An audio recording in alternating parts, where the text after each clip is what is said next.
Hello friends, this video on Sources of Energy Part 2 is brought to you by examfear.com. No more fear from exam.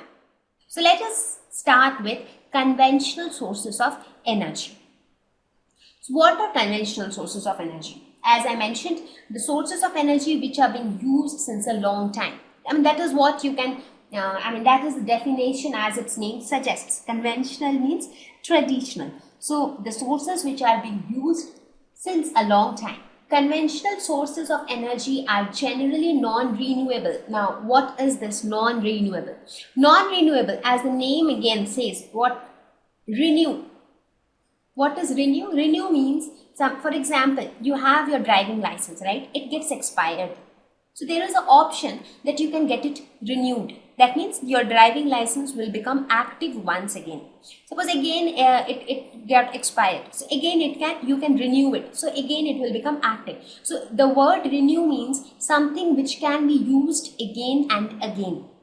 Right? So conventional sources are non-renewable. That means once you have used them, you cannot use it again. For example, examples of conventional sources is, one of the good examples is coal.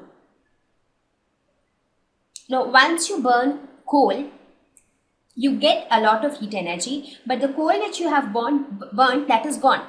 You cannot recycle it or you cannot reuse it, right? So that means, let us suppose you have 1 kg coal with you. So now if you burnt 500 grams of coal to get some amount of heat energy, you burnt it, but those 500 grams are gone forever. You cannot reuse it.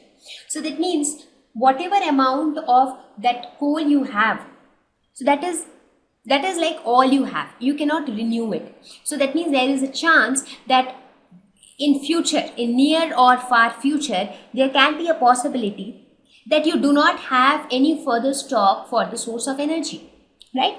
So this is one of the disadvantages as well, that it is non-renewable. But most of the conventional sources of energy are non-renewable. So let us look at some of the examples of conventional sources of energy. The first one being coal, petroleum and natural gas, hydropower plant. That is also a conventional source of energy. It has been a traditional method of generation of electricity. Similarly, the thermal power plant, the wind energy, these are some of the conventional sources of energy. Now, as I mentioned in the previous slides, that generally these sources of energy are non-renewable, but that doesn't mean that all conventional sources of energy are non-renewable. Most of them are non-renewable, but some of them are renewable as well. Right? So now let us look at each of these sources of energy in detail one by one. So let us start with fossil fuels. So what are fossil fuels? Now if you look at these examples, now the first two, that is coal, petroleum and natural gas, they are together known as fossil fuels. So we will first discuss about fossil fuels, that what are fossil fuels, how were they formed and how are they a good source of energy. Fossil fuels are formed by natural process like decomposition of dead plants and animals. So, and that is why they were known as fossil fuels. The term fossil came from this logic that since they were formed by decomposition of dead plants and animals, so they were known as fossils because they were formed from the remains of plants and animals. So what are the examples of fossil fuels? As I mentioned, coal, petroleum and natural gas.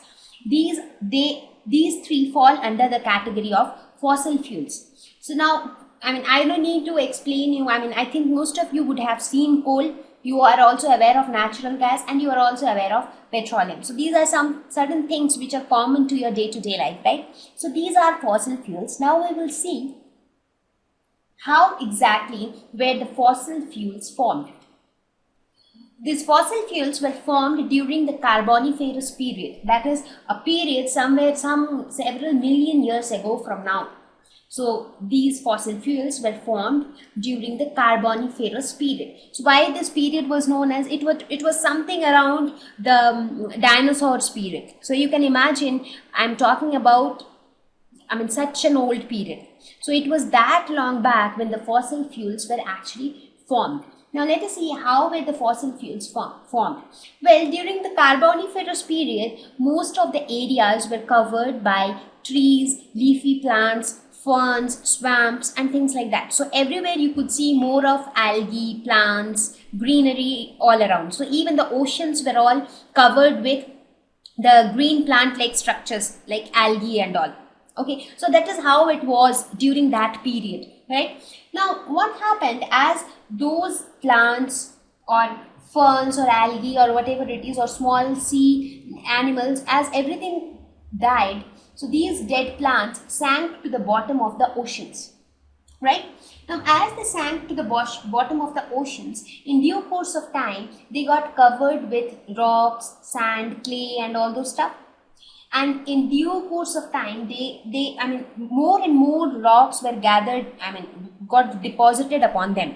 As a result, these remains of dead plants and animals, they got squeezed under very high temperature and pressure. They formed fossil fuels.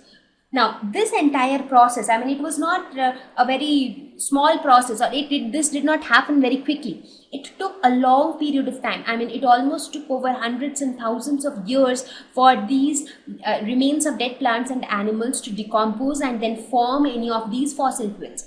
So this was the basic process for the formation of coal, petroleum or natural gas. So let me review once again. So what happened? In the Carboniferous period, we had more of trees, plants, ferns and swamps. So as these things died, they sank to the bottom of the oceans. So they gradually formed a layer of spongy material. These dead remains, gradually they formed some spongy kind of material. They got covered with sand and clay. Over several years, they formed rocks, began to press down. They got squeezed and under high temperature and pressure over a period of several years, they finally formed coal, oil or natural gas. Now we will anyways talk about coal, natural gas and petroleum in detail individually. So but for now you should know how the fossil fuels formed, and this was the process. The major constituent of fossil fuels was carbon. Whether it is coal, petroleum or natural gas, one of the major constituent or the main constituent is carbon, and it is because of the presence of this carbon these fossil fuels are used as a source of energy, because when carbon burns, a lot of energy is produced. So because of the presence of carbon, and due to this, since everything, all trees, plants and leaves, swamps, since everything had carbon, that is why that period was known as the Carboniferous period. So this Carboniferous term also came from carbon. Thank you. Please visit examfear.com to watch free educational videos, try free online tests, get the best quality study materials, study from the best tutors and mentors, and much more. Thank you once again.